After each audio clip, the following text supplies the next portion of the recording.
नमस्कार. रत्नवार्ता संपादक संतोष सिंग चव्हाण. प्रथमतः मी बीड या परिसरात आलेलो आहे. आमच्यासोबत आहे महाराष्ट्राचे लाडके कलावंत, भरपूर ह्यांचं नाव आहे. सुनील कुमार बीडकर आहे ह्यांचं नाव. प्रथमतः हे पॅड वाजवतात, स्वतः सिंगर आहे, ह्यांचा स्वतःचा बँडचा मोठा ग्रुप आहे. सविस्तर ह्यांचा कामकाज भरपूर मोठा आहे. तर ह्यांच्या संदर्भात, बँडच्या संदर्भात किंवा डीजेच्या संदर्भात काय बोलणार आहे सविस्तर सुनील कुमार यांच्याशी चर्चा करूया. सुनीलजी, डीजे म्हणजे हा कर्कश आवाजाचा प्रकार आहे. कारण डीजेमुळं बरेच काही प्रकार होतात. एक तर ध्वनी प्रदूषण होतं, आणि दुसरी गोष्ट म्हणजे पेशंट असतात हॉस्पिटलमध्ये, रुग्णालयामध्ये अनेक तऱ्हाचे पेशंट असतात. तर या पेशंटला त्रास होतो. म्हातारे लोक रस्त्यावर चालत असताना त्यांना अटॅक येण्याची भीती असते, किंवा काही इतर नुकसान होण्याची कारणं होऊ शकतात. त्यामुळं आपल्या बीड जिल्ह्याच्या ACP साहेबांनी तर डीजेवर बंदी आणली ही चांगली बाब आहे. मी अतिशय त्यांचं अभिनंदन असं करावं इच्छितो, आणि त्यांचं कौतुकही करावं असं आहे.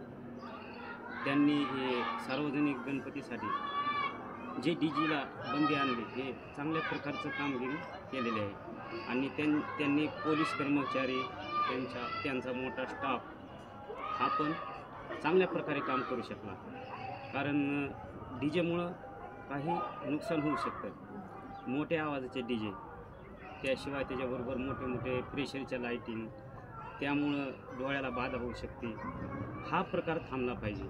आणि खऱ्या कलावंताला बँड असो किंवा बँजो पार्टी असो किंवा ऑर्केस्ट्रा असो, आपल्या महाराष्ट्राची शान म्हणजे लावणी नृत्य किंवा गायन किंवा भारूड प्रकार, शाहिरी, ह्या कलावंतांना वाव मिळाला पाहिजे. ह्यासाठी सर्वांनी एकत्र कलावंतांनी येऊन झटलं पाहिजे, आणि खऱ्या कलावंतांना विजत हा प्रकार मिळाला पाहिजे. हा डीजे वाद्य म्हणजे हा भयंकर प्रकार आहे. ह्यापासून काहीही नुकसान होतं. हा प्रकार थांबलाच पाहिजे. आणि सर्व कलावंतांना माझी विनंती आहे की सर्वांनी गोड वाद्यच वाजवलं पाहिजे. कर्कश आवाजाचा डीजे वापरला नाही पाहिजे.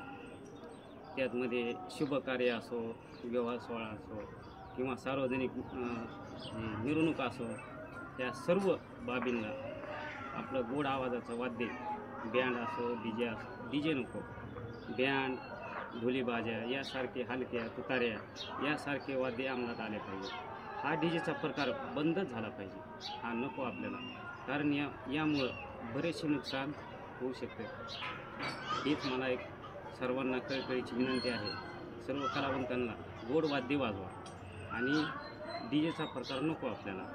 आणि सर्व पोलीस कर्मचारी, आपले पोलीस बांधव, सरकारी कर्मचारी यांना त्रास झाला नाही पाहिजे. आता जी आपली बँडची गाडी आहे, तर आपल्याला कुठं काय पोलिसांचा काही त्रास वगैरे झालं का? सहकार्य केलं का त्यांनी पोलिसांनी?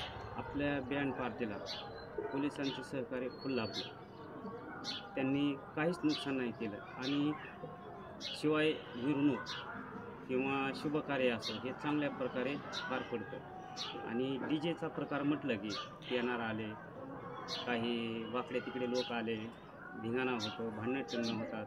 यामुळं डीजे हा प्रकार वाजलाच नाही पाहिजे. म्हणजे सामान्य बँड किंवा कमी आवाजाचा ढोलीबाजा असं कानाला गोड वाटणारे वाद्य हर गोष्टीमध्ये वापरले जावे अशी विनंती आहे. आपल्यासोबत होते सुनीलजी कुमार. खरोखरच डीजे हा प्रकार जे आहे कर्कश आवाजाचा आहे. एखादा पेशंट असला किंवा एखादा दवाखाना असला किंवा एखादा वयस्कर असला, तर ह्यांना अटॅक येण्याची शक्यता आहे, किंवा ह्यांना दवाखान्यात रुग्णालय असतात.